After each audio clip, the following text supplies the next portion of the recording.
Namaskar. Wish you all a very happy International Day of Yoga.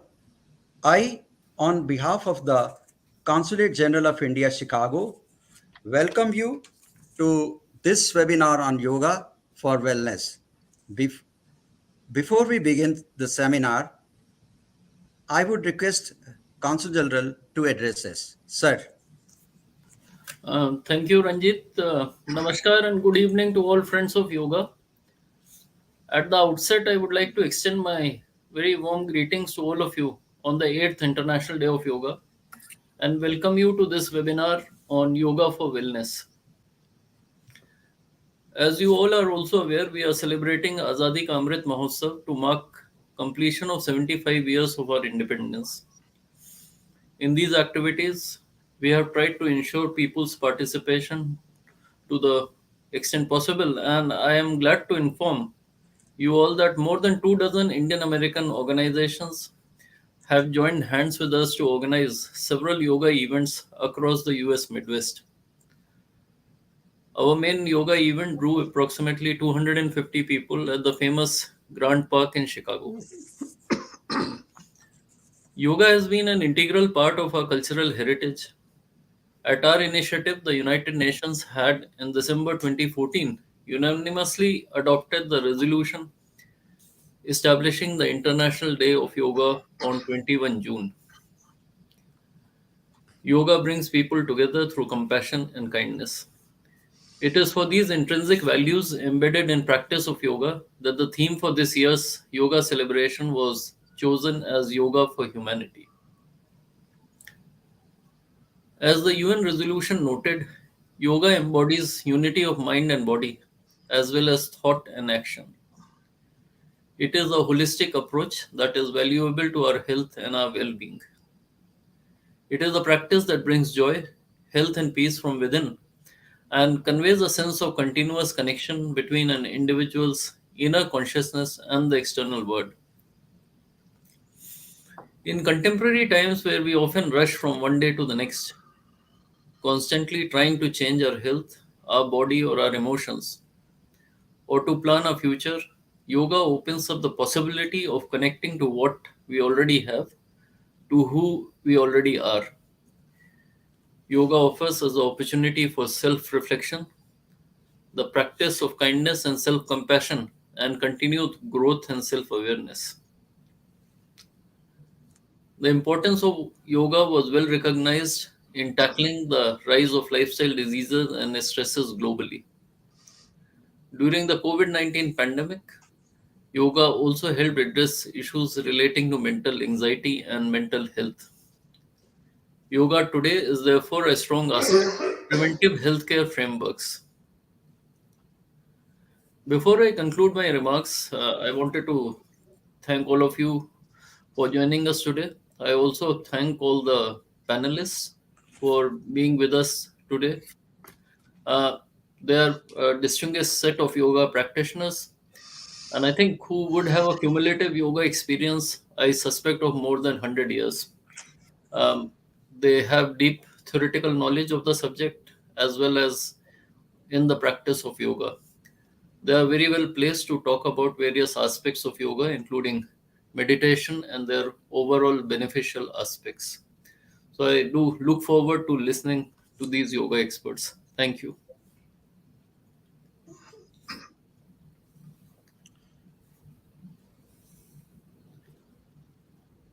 Thank you very much, sir. Uh,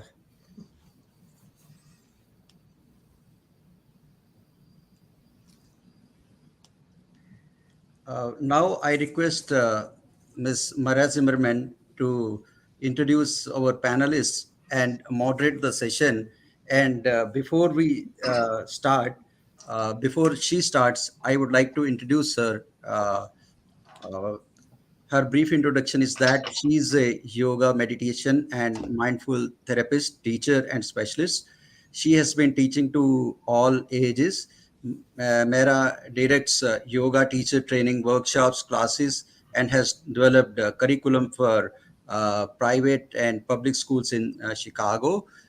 She is the author of How to Meditate and Why, and a staff writer for Yoga Chicago magazine. Mera, please go ahead and moderate the session. Thank you. Thank you. Thank you so much to the Consulate General of India here in Chicago for holding space for our discussion here today in honor of the 8th International Day of Yoga. It is truly an honor to be here. Yoga for Humanity is the theme.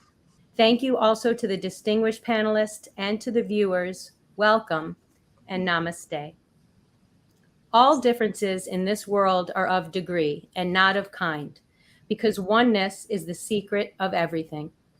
These are words of Swami Vivekananda, who came to speak here at the Chicago World's Fair in 1893, an inclusive and influential social and cultural event. He spoke of and introduced yoga philosophy to the Western world. Yoga, which means union, union of the body, the mind, and the spirit, is both personal and collective and is universal and teaches us about oneness, the oneness within ourselves and a oneness within the world. So makes perfect sense for yoga, India's gift to the world, to be celebrated here and now today and also on a global level. Yoga is an ancient practice that has modernized and continues to be necessary and relevant and inspires us to become more heart-centered and to take action to be our best self for the sake of our own well-being and for the sake of all humankind. Let us just take a few minutes now to sit in quiet meditation. As we begin, we drop into all of our thinking from the day and the planning and the thoughts. Just tune into your posture. Good posture will already increase the quality of your breathing, will already engage your brain-body connection, and that will all add to our learning here and now today. So with your eyes opened or closed, again in good posture, just allow your breath to rise and fall. Just notice, see if you can balance your inhale with your exhale. As your thoughts come up, simply honor them. Bring the focus and the attention back to your posture and to the focus on balanced breathing. The same goes for our emotions and our feelings. As you see them and feel them, just notice and witness, honor them, and allow yourself to come back into the present moment, honoring yourself and others as we begin our discussion about yoga and yoga for humanity. So just quietly now for just a few breaths, eyes opened or closed with the focus within, sitting quietly a few moments and just be.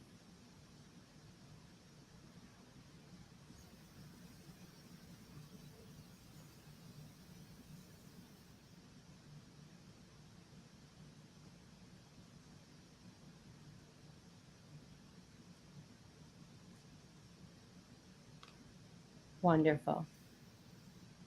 Thank you. I now have the honor of introducing all of our distinguished panelists who will be presenting here today. I would like to take a moment to acknowledge, in the spirit of yoga for humanity, how wonderful it is to be here with all the panelists who are all of different faiths, including Hindu, Jewish, Muslim, Jain, and Sikh. This in itself is a beautiful representation of yoga and is a blessing. Thank you all for being here. We will begin. I will introduce Vidya Nahar. She will be speaking on the topic of discussion of the benefits of yoga.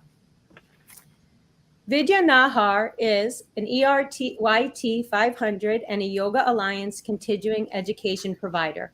She is the creator of Sarvang Yoga style of yoga. She has taught yoga to thousands of students of ages 3 to over 90 over the past 18 years.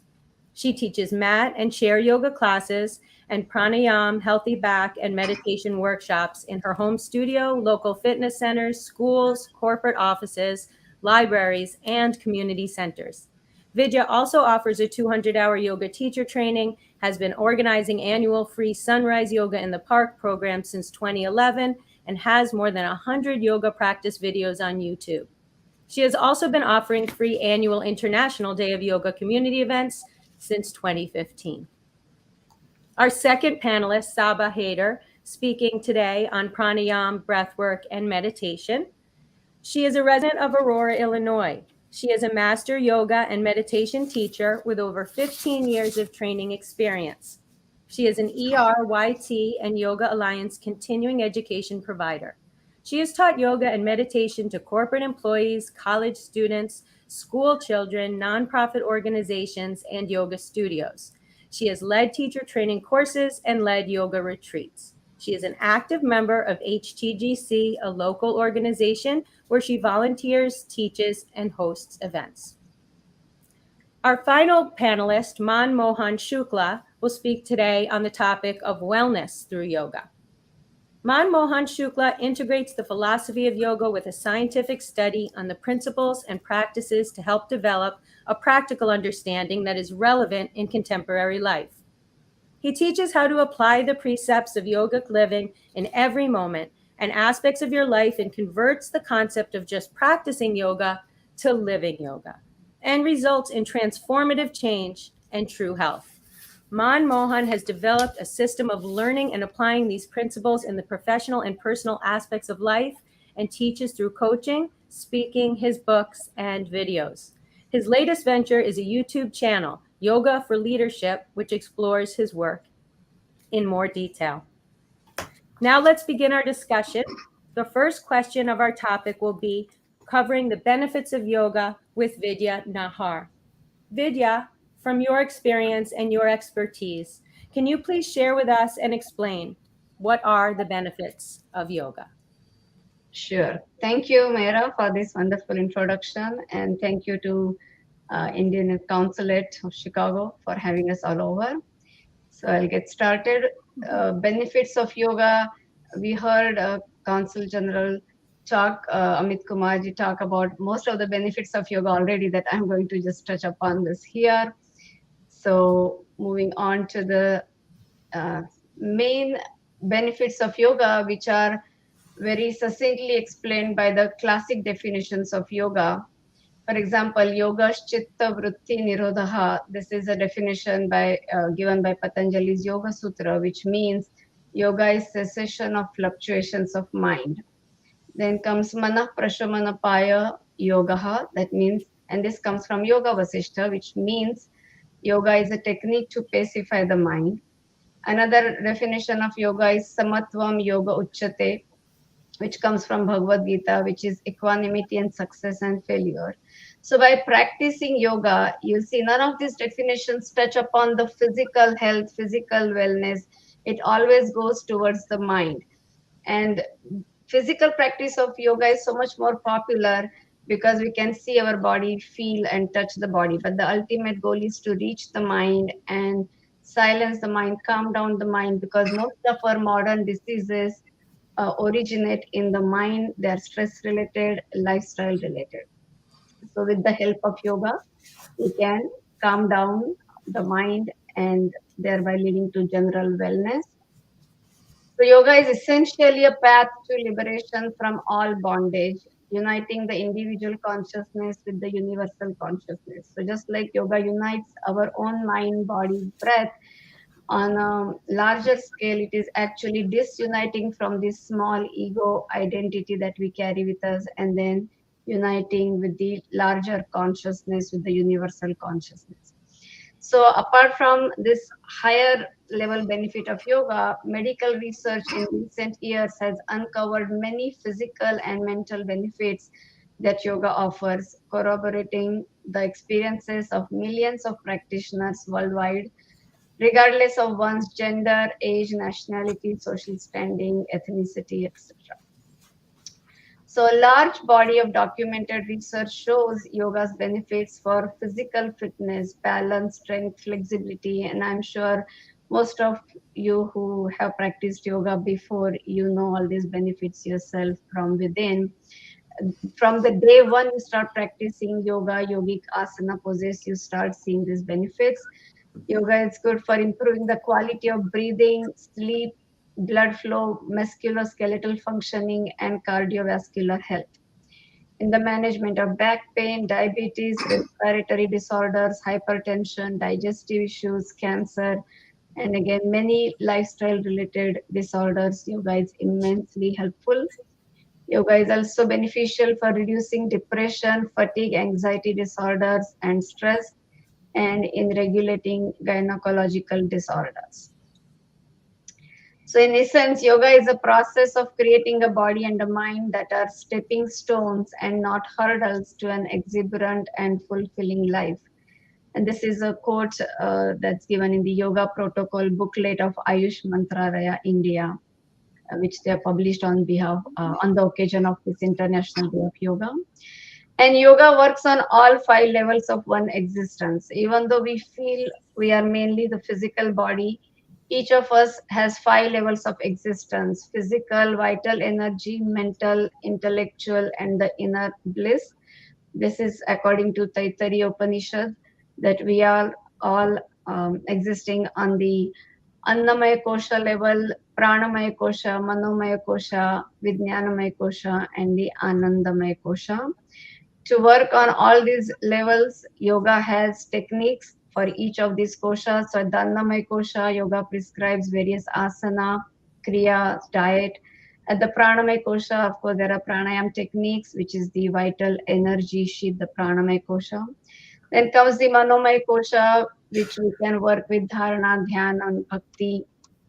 Then comes the Vijnanamaya Kosha, which is our intellectual sheath, which we can work with the notional correction of how we are not just the body, and we are one with the universal consciousness. And the happiness analysis, that what is happiness, it's not anything outside of us, it's all within.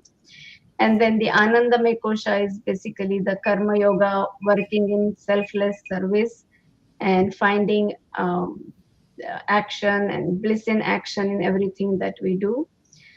So this is in general summary of yoga. And then yoga benefits not just us on individual levels, it benefits the whole of the humanity, entire universe, because we are all connected through the same cosmic consciousness. We are independent, interdependent, and ultimately one at the same time. So yoga benefits us all, the whole humanity, whole universe. Namaste. Thank you. If you have any questions, feel free to ask. Yes, thank you so much, Vidya. That was very informative, and we appreciate your time. And if the people are viewing and listening, or if you've just tuned in, I want to say that if you do have a question that arises, we will be checking our chat box. So please feel free, and we will do our best to get to any questions that we see coming in. And we do encourage and welcome your participation and your questions. Thank you. Okay, thank you, Vidya. We will continue now and with Manmohan. Manmohan, can you please share with us briefly, from your point of view, your expertise and experience, what are the benefits of yoga? So I'm going to just reflect on what Vidya said to add to that right now. And the key point that I take from what she just discussed is that we call ourselves human beings, not human doings. And that's because normally we are doing stuff all the time. What we have to learn is to be. And I think in the meditation, Mara, you just said as well, let's just be. So to me, the essence of yoga is learning how to be. Yeah, thank you. And isn't that true? And somehow that's a very simple thought, and so complicated to do it. And I think yoga does a really beautiful job of helping get us back down to earth and finding these practical ways that we're talking about today to do just that. So thank you.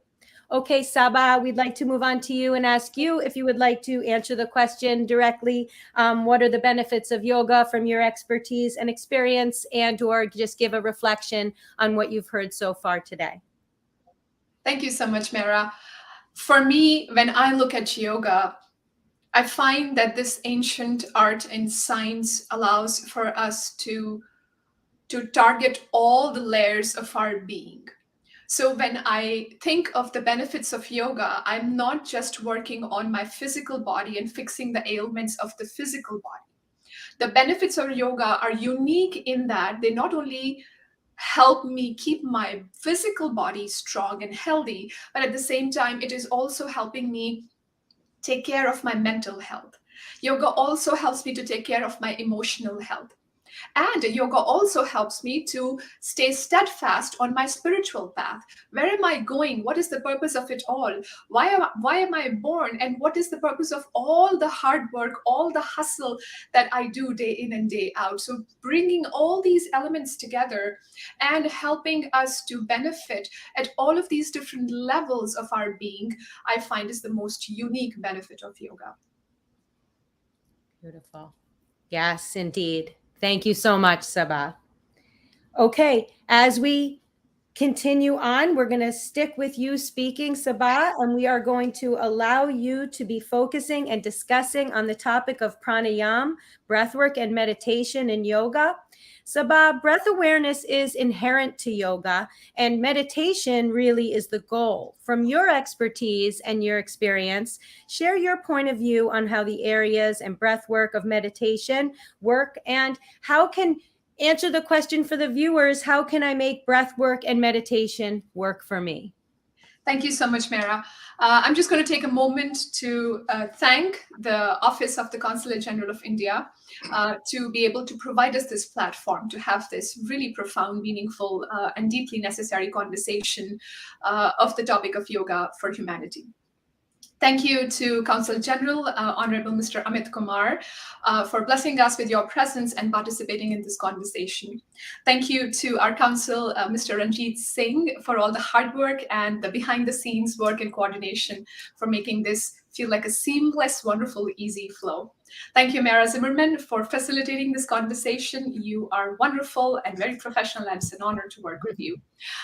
Thank you to all my panelists here that have agreed to share your precious wisdom with us all. With that, I'm going to start. Mr. Singh, if you could please share my slide, that'll be wonderful. Thank you so much. We'll start with benefits of meditation and breath work.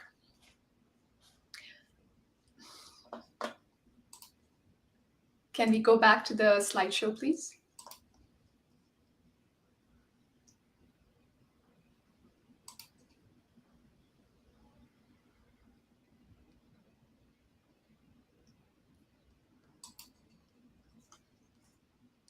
All right, while we are figuring that out, I'll continue my conversation. So what is meditation? The word meditation in the English language comes from an old French word, which means to contemplate, to focus on. And in the same way, we find that the roots of the word dhyana is what is the word that is used in the Sanskrit language for the process of meditation, comes from dhyayi, which also means to contemplate, to focus on something. Now, meditation is inherent to our human nature. This isn't, thank you so much, Mr. Singh. As I was saying, meditation is inherent to our human nature. Meditation, the history of meditation can go back in congruence with the history of the human beings themselves. And we have learned that this is an intrinsic nature, part of our nature, our being. We also find that meditation is also referred to a lot of practices in Islamic Sufism, Jewish Kabbalism, and many Christian traditions as well. Why should I meditate? And what are the benefits that I'm going to get from meditation? I want you to visualize for a moment that you are sledding. And as you're sledding, you see that the sled makes these marks down the hill. And every time I go up the mountain to slide down again, it makes these marks again on the mountain, on the hill. So what happens is that I find myself that it is much easier to just follow these formed tracks on the hill and continue to go on that journey up and down, up and down, up and down. It's easy. This is the rut. This is the non-stop cycle that we all find ourselves stuck in oftentimes. What meditation does is, if we take the analogy of this hill being our mind, And these pathways are habits, are patterns, are social conditioning. What meditation does is it sprinkles a little bit more snow on these paths. So what happens is that now you feel like, these paths are gone now. Maybe I can try something new today. Maybe I can move around a little bit and figure out what's going on someplace. And what it does is it helps me to explore my own self. It helps me to explore my own mind's capabilities and capacities that I haven't explored just yet. So when I think of meditation, I am able to strengthen my mind in ways that help me to deal with my everyday life with much vigor, with much vitality. Now, there is a lot of research around how meditation can be helpful to us. We know that meditation helps with improved focus, concentration, and alertness. We know that meditation helps us to work on our breathing system, our cardiovascular system, and really expands the functioning of our cardiovascular system. We know that meditation helps us to be more efficient and effective in all the things that we do. It could be things that are related to our personal lives, or it could be things that are related to our professional lives. Meditation helps us to find connections. Meditation helps us to find our community and find connections within the community, because it allows me to see who am I at a deeper level. So it's much easier for me to connect with somebody else, even though that person may look different, may think different, has a different lifestyle, completely different lifestyle than I do. I'm still able to find some commonality. I'm still able to find some connection with this person, and I'm still able to create this sense of community around me and build this community around me. We have heard so many times that do meditation is good for you, do meditation is good for you. But oftentimes we live in a society where we only believe in things when they are proven by science. So give me the research, show me the research, show me the numbers. And unless you show me the numbers and research, I won't believe it.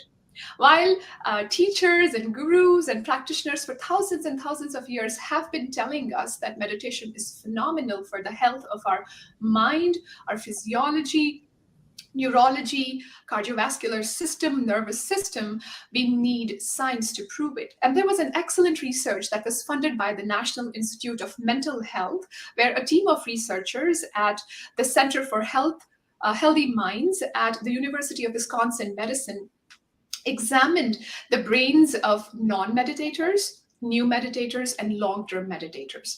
And collectively, they had thousands of hours of lifetime experiences. After they studied these group of people for 8 weeks, what they discovered was the two parts of the brain. There are two parts of the brain, the amygdala and the prefrontal cortex. The amygdala is the primitive brain that is purely, solely based on fear and our desire to stay alive and survive as human beings, as species. The prefrontal cortex is the new part of the brain, the newer part of the brain that has evolved in the species of humans, that helps us to focus more on our executive functioning.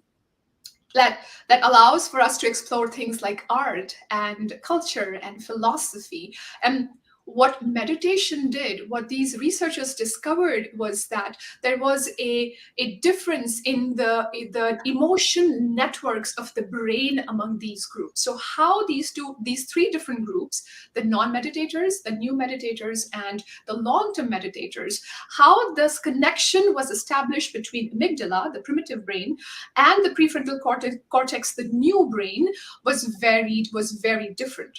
The non-meditators, this connection was not strong. The new meditators, it was strong, but not as strong.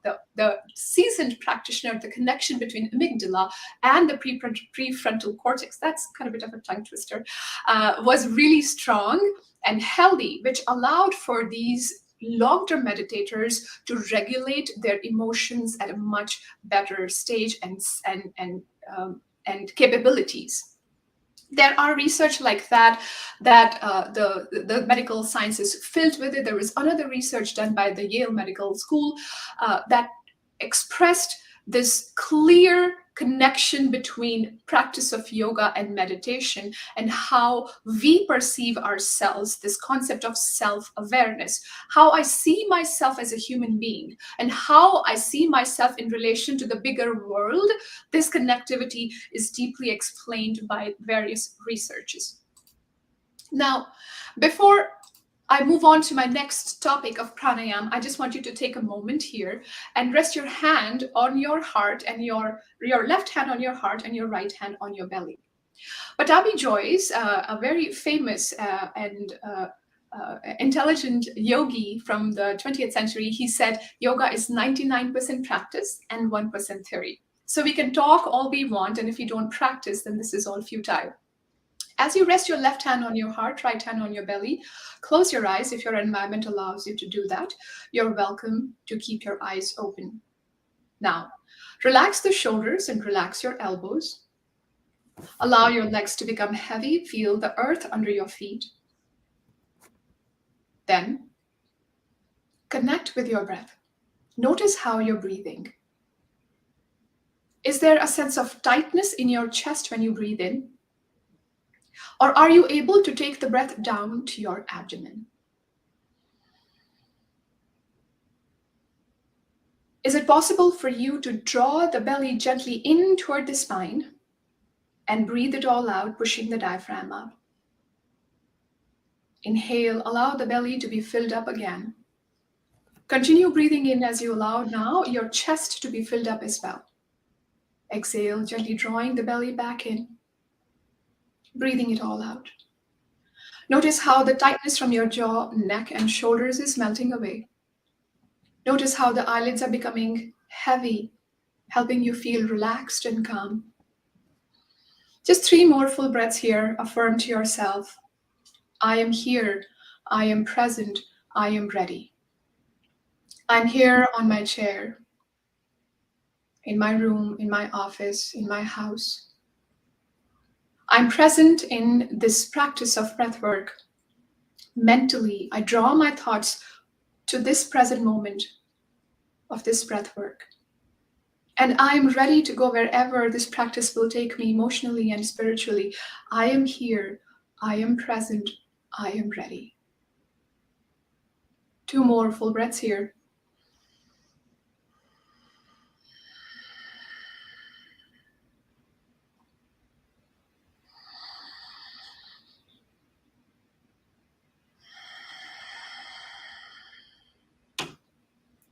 And when you're ready, gently open your eyes, rest your hands down on your knees as we move on to pranayama. Pranayama, or breath work, is the 6th limb of the 8 limbs of yoga of Patanjali that he teaches in Yoga Sutras. The word pranayama is made up of 2 words, prana and ayam. Prana is generally loosely translated as vital life force. Sometimes it could be the breath itself, but it is more than the breath itself. It's the vital force. Yama is the expansion or gaining control. So yama has couple of meanings. Sometimes it's translated as to gain control or to manipulate, or sometimes it could also be expansion of. So pranayama is the expansion or controlling of the breath work, the vital energy. Inhale, Hi, exhale. Sabah. I'm going to Yeah. step in for a moment to give you sort of a minute countdown for finishing the answer to this question beautifully. Thank you. Thank you so much. Thank you for that reminder. I always need that reminder because this You're is welcome. such a vast topic. I can go on and on and on. So that's pranayama, the expansion of the breath work. What pranayama does to you is increase energy and clarity. It enhances creativity, innovative thinking, and decision making. It heightens the focus, productivity, and flow. And how does it do that? It does that because we are able to shift the physiology of our nervous system from fight, flight, freeze, or fawn to rest, restore, and heal. And that's magical for the health of our overall well-being. And with that, I conclude my presentation on the benefits of meditation and pranayama. This is a very vast topic, and we can go on this. But if you have any questions, please let me know, and we will make sure we answer those questions at the end of the presentations. Thank you so much, Sabah. What an informative and beautiful presentation and an experience. Thank you for taking us through that breath work together. Very beautiful. And we can pause and do those breaths at any time during your days. Keep that in mind, that anything you've learned here that is standing out or that is resonating with you, please take that with you into your daily lives with your inner teacher and your inner knowing, and see how these benefits can add up for yourself over time, even learning and trying a little bit here and now. Okay, now we will move on. Afman Mohan, if you could please share your thoughts in relation to breathwork and meditation and from your expertise and perspective. I'm just going to pause here for just a moment, Mara, if you could look at the chat. Yes, so I'm just pulled up the chat and I was going to read those. Looks like that a lot of these are written. There's a beautiful many congratulations for International Yoga Day. Thank you so much for contributing that beautiful thought. The private chat. Oh, the private chat. Okay. Yes. Okay. Thank you, everybody, for pointing things out the way we're supporting one another. Before you begin, Mohan, I would like to go ahead and give the consulate a chance to voice and give us some feedback on his observations on what we have just learned here and now. Consulate General? So, Amit ji, you are muted. Oh, yes. What I'll do is let Mr. Manmohan Shukla finish his presentation, and I just wanted to share some observations on all the presentations made so far. Oh, how beautiful. Thank you for clarifying that. We look forward to hearing that from you. Thank you. Mohan, can you please share your thoughts? Then we will continue in relation to breathwork and meditation from your perspective. Sure. All I'll say is that meditation is our natural state, even though it doesn't feel that way. Once we get into the habit, anytime we are able to, we will fall into a meditative state reflexively, naturally, automatically. Beautiful. Thank you very much for that insight. And we will continue now with you, Mohan, and we would ask you to speak today on this discussion for the 8th International Day of Yoga, Yoga for Humanity, on speaking about wellness through yoga. As we have discussed the many benefits of yoga and the importance of breath awareness and meditation here today, we're naturally evolving into a discussion about wellness and how being well, person with well-being can have a positive effect on not only yourself, but also on humanity. Mohan, given the work you have done and from your expertise and point of view, how does yoga lead to wellness? So I think I'm just going to bring everything that's already been talked about in a systemic model. We explain our conscious experience of human life at 5 levels. Yoga is the way to maximize this experience. A yogi life is guided by 2 sets of principles. Yama, I call them proscriptions, are activities to refrain from in order to minimize your load from the external world. Niyam, I call them prescriptions, are traits that help progress on the path. At the gross level of our interaction with the world is our corporeal body. Yogic practice of asana ensures healthy functioning of our physiology and strengthens our anatomy. It's the most commonly understood part of yoga, so we need to talk much about it. Enlivening this body is our life force. It facilitates all communication in the body through neural, endocrine, and other systems. It keeps us alive by transporting energy. Regulation of this life force through pranayama practices balances the sympathetic and parasympathetic sides of our autonomic nervous system, countering the effect of all our daily physical and mental stresses. Kapalabhati, for instance, cleanses the brain and strengthens the non-neuronal structure, which can slow down disease progression, for instance, in case of Alzheimer's. Udgid and Brahmari act as vasodilators with many, many beneficial results. I have listed, you can read this, but at the bottom of my slide, I have listed medical literature in support of these practices. And the mind informs the prana and body every millisecond and runs our lives. It enables feelings and emotion and determines what we pay attention to. We say, Man jeete, jag jeet. Conquer your mind and you conquer the world. The practice of pratyahar in every waking moment is very difficult, but is the essential ingredient to transforming your life's experience. I have formulated a stepwise approach to this based on yogic principles, which I've seen helping others. The essential change to become an observer while you are a doer. The rest falls in place if you are willing to do to yourself what we gladly do to others all the time. Our intellect makes us human. It enables thinking, deliberation, and can guide the mind.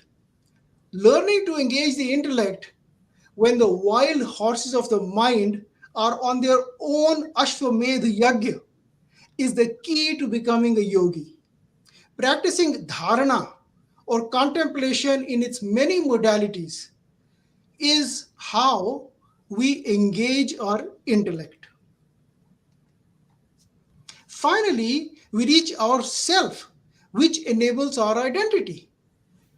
The conscious experience of who I am, devoid of everything material, is gained by dhyan or attention.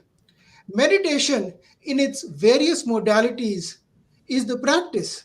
Although techniques today rely on material concepts most of the time, the goal is to achieve nothingness of experience, which means none of the experiences we have had in our lives show up when we are in the state of dhyana.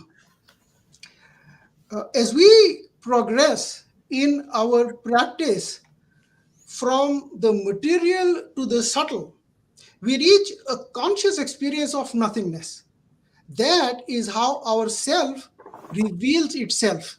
So we go from the nothingness of experience to an experience of nothingness very consciously. We call that state samadhi, self experiencing or getting to know self. And that is the ultimate objective of yoga.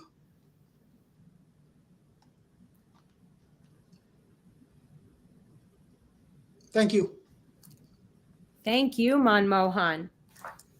And I appreciate the process of taking us through that. And I think our viewers, I hope, are learning that yoga and meditation in itself are a process, just as life is.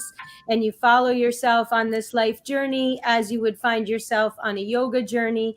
And that yoga journey, from what you're seeing and hearing, may fit in very individually and specifically into your life, just as it is universally and collectively fitting into the world as a form of well-being for humanity. So as I've suggested before, continue to keep listening and notice what resonates for you and tune in so that you can take the benefits of yoga along with you from today. As we continue, we'll go to you now, Sabah, and see if you can either answer the question, how does yoga lead to wellness, and how will it benefit humanity, or any reflection you may have on what we just heard. Thank you.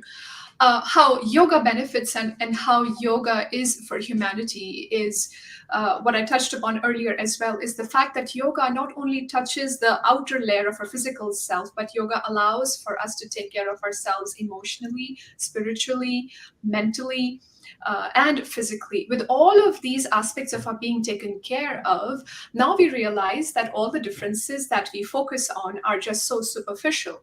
It really doesn't matter where I come from, what my gender is, what my race is, what my identity is, what my socioeconomic status is, what my physical capabilities or limitations are. None of that matters. All that matters is a desire to practice and a desire to be able to intentionally give back to the community a purposeful, meaningful life. And I think that is the goal of yoga. This selfless desire to give back to the community is the crux of yoga for humanity. Beautiful. Thank you so much for that.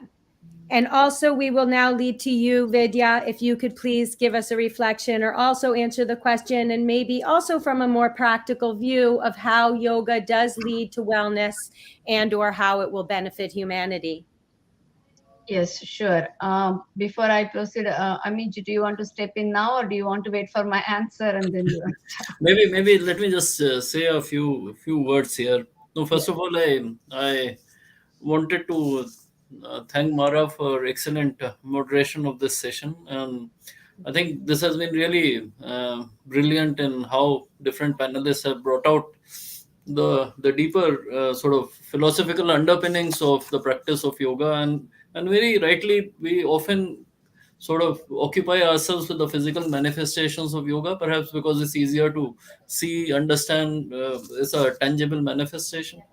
But things like finding balance in life through niyam or yam, or to find purpose in life individually or collectively as part of the community, or how to be in the present in our hectic lives to realize our full potential. I think all these aspects are something worth pursuing. How do you not only achieve physical health but also good mental health, good emotional health, and so on? So from that perspective, I think it's a highly illuminating discussion so far. The other part, I just wanted to mention that what Sabha had mentioned about the documented medical research about meditation. This is very important because for people who don't understand, I think this evidence-based, I think, association is important. And I just wanted to draw attention to the American Heart Association. They have also extensively collated documentation about benefits of practice of yoga for heart patients. Uh, I also hope that this session will encourage a few new practitioners of yoga, and as some of you have suggested, it's easy to actually start with the smaller breathing exercises or techniques at any time of the day. Similarly, for those who wish to practice asanas, the common yoga protocol that the Ministry of Ayush has developed is actually to encourage beginners. It starts from a set of asanas which is easy for new user to use, and then as you progress, of course, you should take help of certified yoga instructors and so on. And I just in closing, I wanted to mention that the consulate has in the past um, conducted virtual yoga sessions, and some of you are present here, and we'll continue with the practice. And I would urge you to keep following our social media platforms for more information on upcoming sessions. Thank you. Thank you so much for your kind words and your presence here today. It's an honor to be here with you and to be able to share this conversation with you. And we really appreciate the time and the value of holding space here for this discussion. As we continue on, we were just going to have one final thought with Vidya before our final question to finish up the discussion. Vidya, if you were going to just answer briefly a reflection on how yoga leads to wellness and or how it benefits humanity. So yeah, again, because everybody touched upon the connection between the breathing, meditation, and our overall wellness is not just physical, it also has to be related to our breath and our mind. So I'm just going to give a small practical tip to everybody about how to incorporate that, because most of us find meditations to be very challenging. Just because one closes eyes and sits there, that does not become meditation, because what you don't want to think about, it just keeps coming back to you. About 80,000 thoughts cross our mind on daily basis, and 80% of the thoughts are about the same thing. Like Sabha mentioned, we just keep going in this rut, again and again, looping in the same thing. So meditation is breaking the chain of that thoughts. And how do we do that practically on daily basis? So just a simple thing here. Each time you open a door, maybe you are opening a car door or a fridge door or a cabinet door or a bathroom door, just come back to your breath. Check your breath before you move on to that next thing that you're always rushing to do or always on the go. Just take your 1 second, come back to your breath. Are you drawing the navel in as you're exhaling, and are you relaxing as you're inhaling? That's all. As simple as that will bring your mind to your breath and to the present moment, because you cannot breathe for the past and you cannot breathe for the future. You have to breathe in this moment for this moment only. So that's why your breath is your connection to the present moment, and that's why it's an excellent meditative tool. So keep coming back to your breath throughout your day, and you can use this a simple reminder each time you open a door, or maybe each time you hear a phone ring. Before you answer the phone, check your breath, or each time you turn a switch on, just come back to your breath. Something like this, daily practical reminders, not necessarily a phone buzzer, but something what you do on daily basis that will help you incorporate this breath awareness in your day-to-day life. That's simple technique. Beautiful. Beautiful, Vidya. Thank you. And simple can be very profound. So, viewers and listeners, take that to heart. It's the little baby steps, they do add up along the way. And there is much to be taken from the power of pause. And the power of that one moment to pause with your breath can lead to empowering you and giving you the energy you need to make the right choice, to move in the right, best direction, and even to be learning from mistakes as we learn and grow on our journey of life. So thank you for that, Vidya. So I'm just going to peek into the chats for a final question as we come to a conclusion in this conversation. I'm seeing some lovely comments. People have enjoyed the experience. Thank you for joining. I'm not seeing a question pop up. So what I'm going to do briefly, and if I could ask the panelists to do just that, maybe touch upon this idea briefly, even though I'm sure there's much more information you could share with us in your beautiful lives and as you relate to yoga. But the question that I was just going to throw out there, all of you, was really just to know, is there one aspect, or what is one of the aspects of yoga that you are most personally drawn to, and why? So I'm going to go ahead and throw that right out there to Man Mohan. If you could start and answer for us, if there was one aspect of yoga that you are most personally drawn to, and why? Yeah, if actually Ranjit ji could throw up my slide, I think I have an interesting illustration. So we just talked about the yoga model, and in our ordinary human interaction, daily lives, we interact with each other at the lowest, grossest possible level, because we are living in this material world, and I know you only from your material aspect. What yoga does is it teaches us to flip the switch and to invert and totally change the perception. So now, if you flip those pyramids and look inside, you make deeper connections at higher levels of consciousness, because now we are each connecting at a higher level all the time. And we realize not just the commonality, but also the fact that everything I do is affecting you, and everything you do is affecting everybody else, each of the other 7 billion people on the planet. And as we continue to do this, as each of us on this planet start doing that, we get to a state which looks like this. And that means there is only one self. It's not that you are like me. No, According to the highest principle of yoga, you are me, I am you. And that is how yoga really presents a unique oneness, singular view of humanity. Beautiful. Thank you very much for that reflection. Yes. Okay. And I will ask that question. I'll pass that around the room next to Sabah. Would you like to answer a personal aspect that you are most personally drawn to in yoga and why? Thank you, Mara. The one aspect that really speaks to me the most is this sutra, this one little sentence, a phrase, Santosh Shadhanuttam Sukhlabh by sage Patanjali. What it means, or loosely translates into, is Santosh, which means contentment. Contentment is a gift of the superlative kind. This really transformed how we look at our lives. Now, the focus is not on desire to be happy, because happiness, like sadness, is also temporary, will go away. And the fact that we desire happiness will actually bring us misery.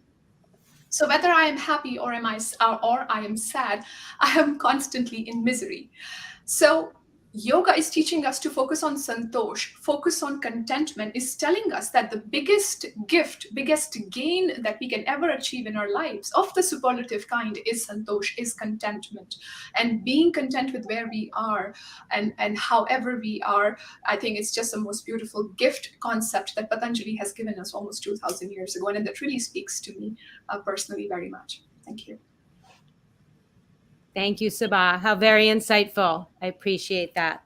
Thank you. And Vidya, could you please also answer for us on one of the aspects of yoga that you are most personally drawn to and why?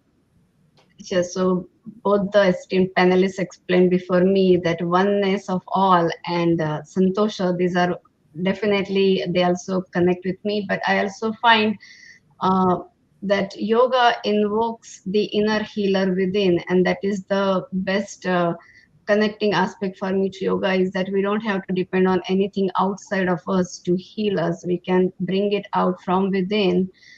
All we have to just go deeper inside, trust ourselves and trust the universe in keeping us safe and happy. So instead of constantly seeking our joys outside of us into the relationship, something bigger, more positions, better job, better this, better that, if we just start turning inward and observe ourselves, observe our thoughts, observe our breath, observe our posture, that itself leads to that healing mechanism. It's this body is an amazing machine, and it has this self-healing capability. We just have to step out of its way. Like we are sometimes in our own way of living a blissful, healthy life. So we have to remove our actions so that we can be and just enjoy the life as it is presented to us, as it unfolds every moment. Beautiful. Thank you for that reflection, Vidya. So at this point in our final 3 minutes or so that we have to this beautiful hour that we've shared on the 8th International Day of Yoga and celebrating yoga for humanity, I wanted to take a moment to give Vidya a moment to do a closing blessing for us now. Okay, so thank you so much for that, Mera. So this is a universal Shanti mantra. Feel free to repeat after me. First, I'll explain the meaning in English so you know what we are going to say, and then we'll also say it in Sanskrit. And so in yoga, it's always about the entire humanity. It's not just for me that I ask for my wellness, because when we live in a healthy universe, we are all affected by that. The universe resides in me and I belong to the universe. So we start by wishing well for all at all levels. So here it goes. You may bring your hands to your heart and heart in your prayer. May all be well. May all be free of diseases. May all see auspiciousness around them. May no one suffer. May all be at peace. Om Sarve Bhavantu Sukhinaha. सर्वे सन्तु निरामयाः सर्वे भद्राणि पश्यन्तु मा कश्चित् दुःखभाग् भवेत् ॐ शान्ति शान्ति शान्तिः.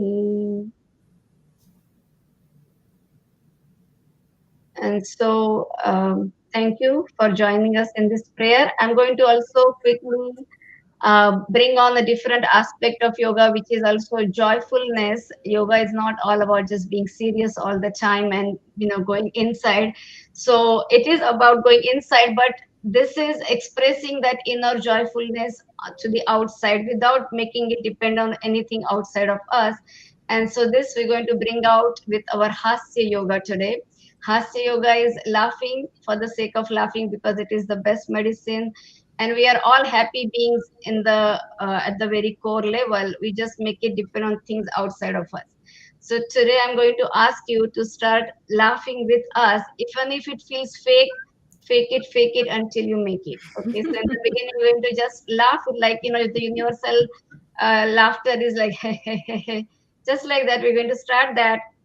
Look at each other, make this connection. Just like yawning is contagious, laughter is very contagious. If you see other people laughing, you start laughing and it becomes stimulated, even though in the beginning it felt simulated. So take a deep breath in, because laughter is a big exhale, and just start laughing, looking at each other, not laughing at each other, laughing with each other, and just looking at each other. So take a deep breath in.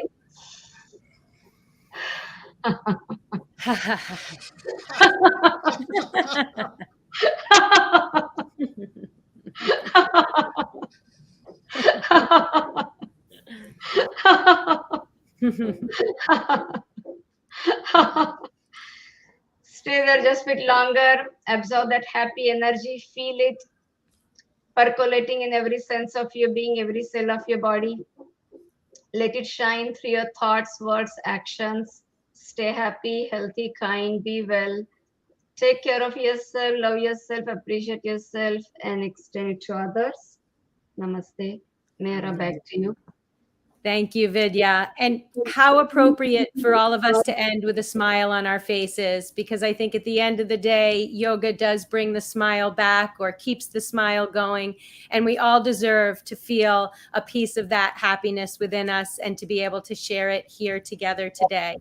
So as we come to a close, once again, thank you so much to the Consulate General of India here in Chicago. We are so grateful to you today and every day. Thank you for holding space, for being who you are, of all the offerings that you've offered to many of us this year and to come. It has been an honor to be here. To all of you with the distinguished panelists, I thank you as well. I thank you for everything that has brought us to this special day. Happy 8th International Day of Yoga, Yoga for Humanity, and Namaste.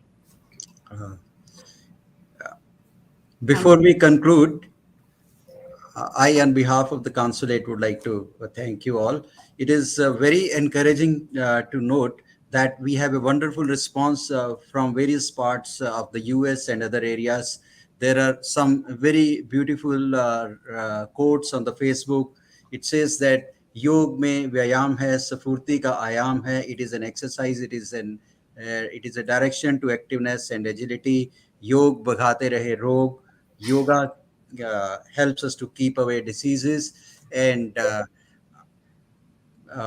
I, on behalf of the Consulate General of India, thank our panelists and moderator for sharing their valuable thoughts on yoga and motivating all of us to take care of our emotional, mental, and physical health.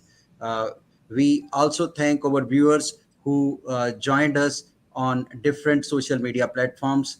We look forward to continued support in all times to come to preserve yoga, which is 5,000 years old heritage. Thank you so much. Exactly. Namaskar. Thank you.